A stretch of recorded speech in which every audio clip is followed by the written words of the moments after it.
besar, tinggi besar. Saya waktu di Sydney, saya malu mendengarkan jawaban seorang ustadz kondang di TV. Acara live, ditanyakan oleh jemaahnya, apakah itu Dajjal? Oh, katanya, Dajjal itu adalah makhluk yang sangat tinggi besar. Kalau dia masukkan kakinya ke samudra laut yang paling dalam hanya semata kakinya. Waduh. Kalau dia ngomong di timur, yang di barat mampu mendengar suaranya. Kalau dia kencing di satu kota, banjir satu kota itu. Malu saya mendengar tuh jawaban, ya Allah. Waktu SD, saya sudah dengarkan kayak gitu. Lah ini ustadz level nasional loh. Ngomong di TV. Jawabannya kayak gitu, ngawur ngaco abis. Lalu sebenarnya Dajjal ini siapa? Rasul mengatakan, dia adalah anak keturunan Adam. Tingginya seperti kamu dan lebih pendek sedikit. Mukanya bulat. Kedua bola matanya utuh ada, hanya yang sebelah kanan tertutup oleh lapisan dagingnya yang atas meleleh kemari menutupi, dan bagian tutupan ini lengket ke pipinya, dan ada bergelantungan macam jengger ayam sedikit. Kayak dahak, maaf ya, kayak orang kumpulkan dahak banyak-banyak lalu disemburkan ke mata orang ini lalu meleleh gitu. Seperti inilah melelehnya daging di atas. Ini akibat dukhan loh. Akibat dukhan. Seluruh orang-orang kafir menjadi zombie-zombie berjalan, jelek-jelek semuanya. Baik kaum muslimin, kemudian kata Rasulullah, kedua bola matanya seperti mau keluar lepas dari tempatnya. Hanya karena ini sudah ketutup, nampak tonjolan itu jelas. Sementara matanya sebelah kiri sudah hampir lepas dari tempatnya. Warnanya hijau kaca. Warna kulitnya putih kemerah-merahan, putih pucat kemerah-merahan. Bibirnya tebal, rambutnya keribu. Rambutnya keribu. Di sela-sela rambutnya keribu muncul rambut-rambut lurus seperti ijuk. Lehernya agak sedikit panjang, lebih panjang daripada kita, sedikit lebih panjang. Bahunya mereng, dadanya bidang, full daging, sekel. Rasulullah mengatakan bila ia berjalan, kamu akan melihat kedua mata kakinya saling berjauhan dan kedua jempol kakinya saling berdekatan. Udah kebayang? Tapi kalau ketemu orang kayak gini jangan dibilang Dajjal. Orang biasa tapi jelek minta ampun, jelek abis.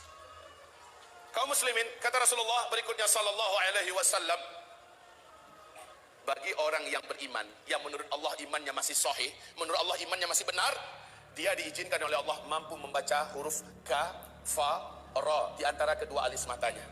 Ada tertulis ka, fa, ra, yaitu kafir. Walaupun aslinya dia nggak pandai membaca Arab, membaca Al-Quran, tapi imannya menurut Allah sahih, dia akan mampu melihat itu. Kalau sempat kepapasan beberapa papasan, dia mampu melihat kafara. Ibarat Allah yang kami muliakan, Rasulullah sallallahu alaihi wasallam bersabda, semua kemampuan yang jahat di bumi ini ada pada dia. Seluruh jin dan syaitan berkhidmat dan melayaninya menjadi pengikutnya. Coba bayangkan, dukun mana di bumi ini yang sanggup menaklukkan seluruh jin dan setan? Sementara Dajjal dengan sukarela dan senang hati, seluruh jin dan setan berkhidmat kepadanya. Dalam rangka, ya awas ya, di fase keempat ini adalah fase di mana setan jin dan setan manusia bersatu memperbanyak calon penghuni neraka. Di fase keempat ini.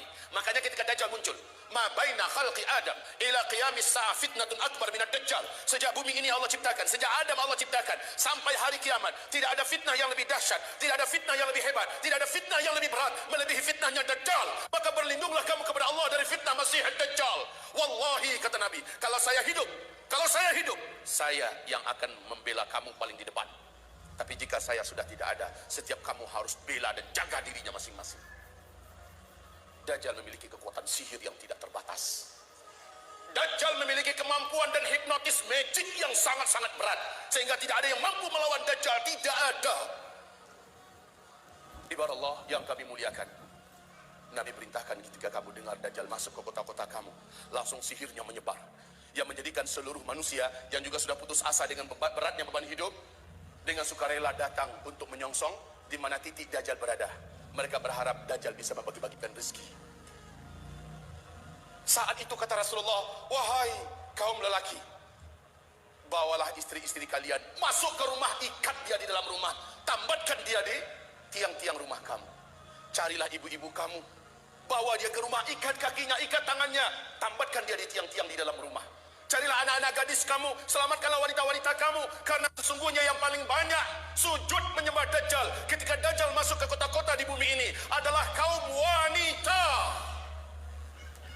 mereka yang paling banyak menyembah Dajjal. Dan kata Rasulullah, siapa yang sempat menyembah Dajjal, maka sampai dia menghembuskan nafas terakhirnya, dia tidak akan pernah lagi beriman kepada Allah, dan dia akan kekal di neraka selama-lamanya. Maka ibu-ibu, pantas kalau Nabi memperingatkan umatnya berulang-ulang, berlindunglah dari Dajjal, berlindunglah dari Dajjal, berlindunglah dari Dajjal.